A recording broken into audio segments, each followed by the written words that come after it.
Hello, I'm Lisa from Wee Woolly Wonderfuls, and this is the first video in a series of videos showing you the basics of crochet. Each video will show you how to do a different technique, so you can learn one at a time and just go at your own pace. The first video is going to be how to do a chain. This is a really good way to start to learn how to hold your crochet hook, just how to get the hang of it slowly. So to start with, we're going to use wool, which is just an Aran wool, which is similar to what is in most of our kits. And this is a 3.5mm crochet hook, but feel free to use whichever hook and wool you'd like to use. This is purely just to have a practice. First of all, we're going to do a slip knot. To do a slip knot, simply cross over your wool like that into a loop, and then put the long end, this is the end that goes to the ball of wool, gently through the loop, and we're just going to pull it through like that. So it's simply a slip knot. And the thing about a slip knot is it's alterable, so if you want to pull the loop you can make it bigger, like so, or if you want to make it smaller you can gently pull on the end that goes to the ball, make it smaller. So that's our slip knot. So we're going to pop that over the end of our hook.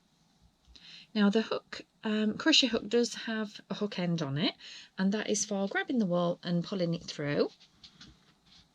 So now we're going to do a chain, which is the most basic in crochet. So we're going to get, this is the end that's loose and this is the end that goes to our ball of wool.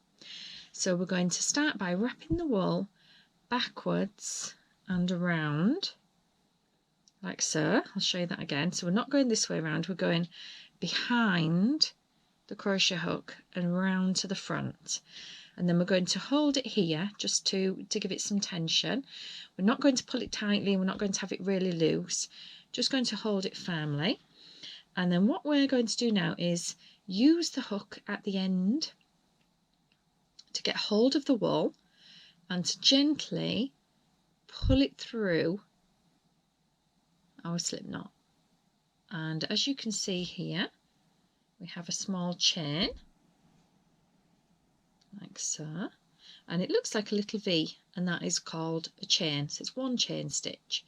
So we're going to carry on doing that. So we're going to go around the back, around the front, use that hook to pull it through.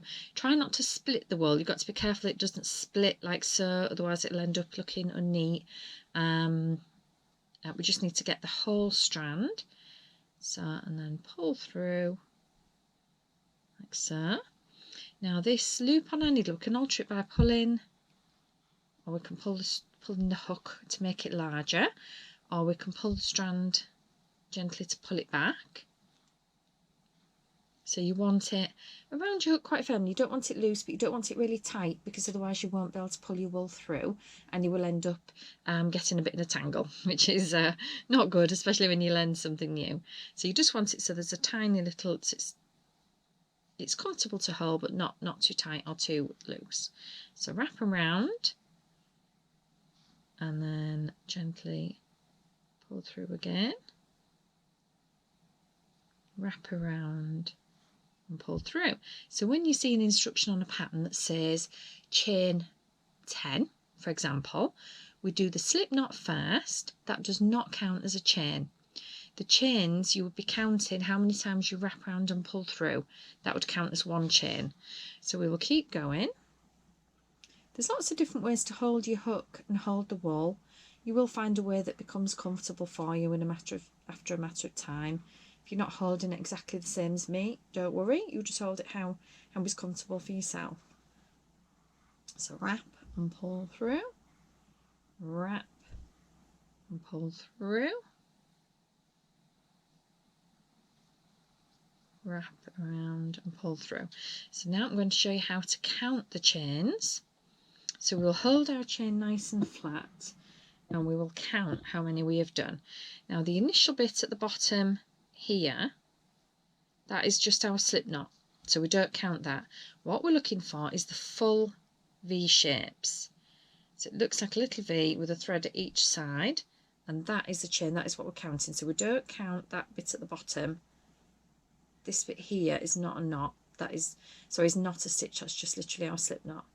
So we're going to count from here. So 1, 2, 3, 4, 5, 6, 7, 8, 9. So we would count the V right at the top here, but we do not count the loop that is on our crochet hook.